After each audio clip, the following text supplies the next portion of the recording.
Something fun. Bad news for this girl. She's got roughly 500 miles on her. Cracked block, cylinder 3 on the driver's side. Was it 1357 driver's side? Cylinder 3 cracked, less than 500 miles on her with new everything. This was a rebuilt motor from a company out of Vegas. Reno or Vegas? Yeah, I don't remember. If I can find it, I'll tag them and you guys can do with that as you will. But we're pulling her out. We're still waiting. It's supposed to be sent us a replacement, but this is June. The replacement was supposed to came in January. Still ain't got it. So she's been waiting. So at this point, the customer has said, hey, let's just throw caution to the wind. We got a big idea for this.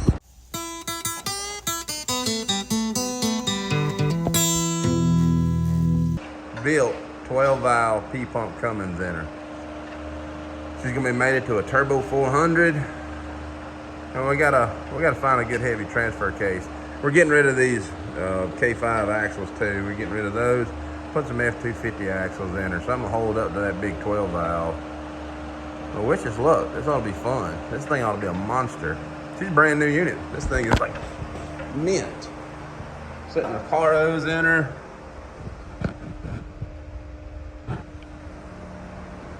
Great sound system. She's dusty from sitting. Always waiting on a replacement motor that seems to never gonna come. She went cruising the coast. She kept running hot down there. Went over to give him a hand with it and noticed water. And come to find out, cylinder 3 here is down for the count. 2 splits in it, which is odd. It never had a heating issue. Had a brand new radiator, brand new everything. We cranked it up, broke it in, ran great. And obviously out of nowhere, she just started chooching water. We're taking it apart. Let's make it nicer. She is out. Now we got to pull that turbo 350 and transfer case and make room for a nice big Cummins. All right, we got an F350 front axle with a date for that K5 Blazer. Now we just got to marry that big axle to this guy.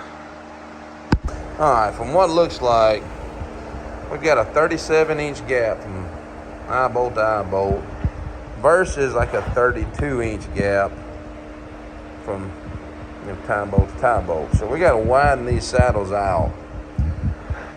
About 2.5 on either side so it fits this unit. I mean, you could move saddles over, but with that chunk being so close, it's going to cause interference problems. So we're getting an idea. Easy enough up here. We can cut the rivets loose. We can pull her out, put some gussets on it, strengthen it up. We just need 2.5 inches. That's what she said. Back here on these rear shackles, I'm thinking, Taylor brought it up. He's like, why don't we take them off and mount them on the outside of the frame? And that gives us right at 2.5 inches. So 4 rivets, cut them loose, pop in 4 grade 8 bolts so it's mounted on the outside. This comes over 2.5 inches. Then it should be a direct swap to put this F250 axle in. Still got to clean it, paint it of course. And this frame has plenty of fixings it need. We're thinking about plating the inside and this radius. Because if you look, both sides, come on, focus. Both sides have managed to crack with a 180 horse 305 in it. That's being very liberal with it. And we've got some cracks. Somebody had actually welded the gearbox on. So we're gonna clean all that up, throw a red head on it. Focus, fella. They did some horrible work once upon a time. But we're gonna get it all slick and clean, looking like brand new money.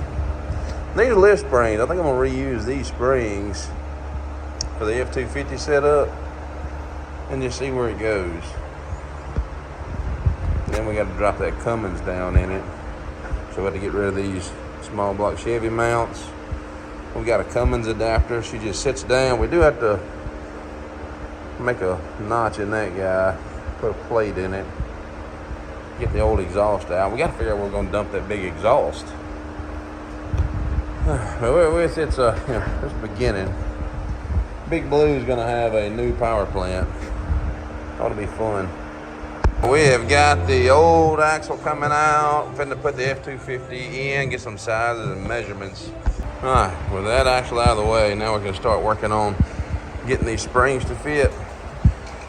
What we got is 32 from tie bolt to tie bolt, and the new one is 37. So we've got to add 2.5 inches on this saddle.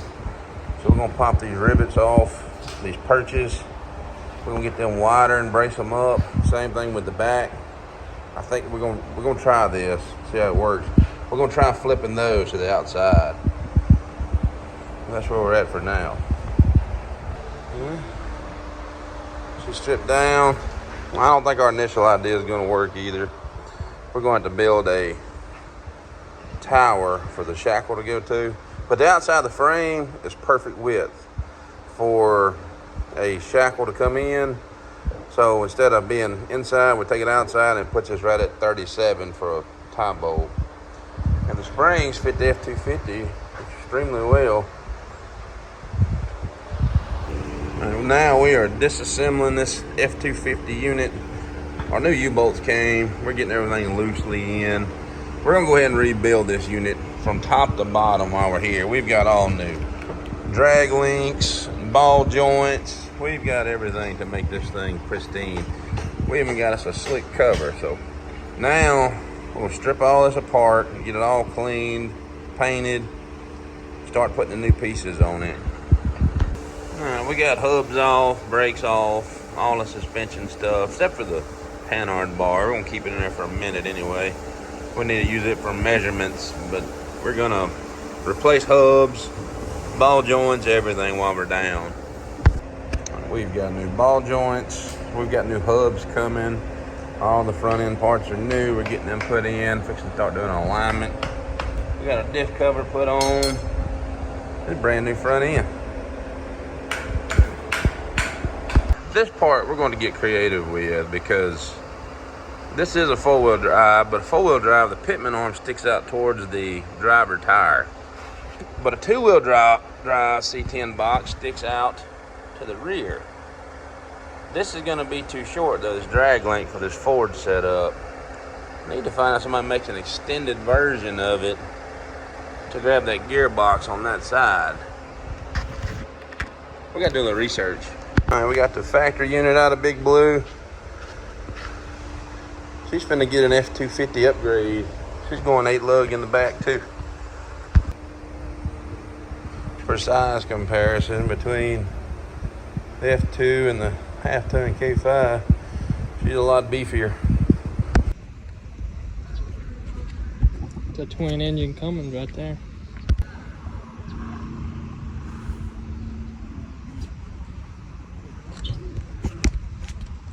Alright, there comes the Cummins for it.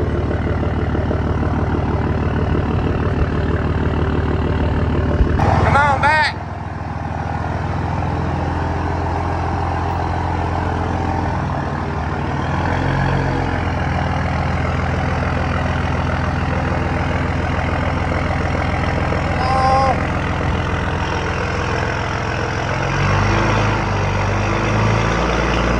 What we got here is a 12-valve P-pump that's been played with, and she's running about 800 horse. So we're going to detune it. It's got an 88mm turbo on it. That is extremely large. Really needs compounds if you're going to run one that big. So we'll probably end up putting like a stock, or maybe a little bit bigger than stock, back on it. First we're going to clean it up and get it painted good. Man. That is a big honking motor. Measure that body for 12 valve, it's so big, I gotta back up. 12 valve is in. We had to notch our cross member there. By the time she sets on the mounts, I believe we're gonna be good. It's a little close on the pan on that one, but like I said, time it sets it down, I think it's gonna clear just fine. And we're not keeping this giant 88 mil. It's also hitting everything. So we're gonna go ahead and take it off. Yep, look at that one. That one is too far away. Can't go any lower because we're already to the point where pan is touching this cross member. So I'm thinking we're going to have to notch her out, bring it down lower, put it back in, or build one. We dropped that cross member about 2 inches. We're gonna see if this will clear. And after much trimming and checking, we now have clearance. We got it that side, we got it that side. Now it's got to finish weld it all, make it all pretty. Mounts are sitting where they go. We got room to put a trans on the back. That's nice. Very nice. She is in. She fits. You know, you think about it being a 6-cylinder, it'll be smaller than a V8, but it is a huge 6-cylinder. It's really full. And it took some clearance and was able to keep the body where it needed to be. Turbo was too big, we got to change it. We had to notch out the front cross member. We had to make a drop for that center cross member, but motor mounts worked out great. They use the stock locations for the 350. So I'm hoping it leaves us with a trans mount that still works. Maybe drill a couple holes type of deal.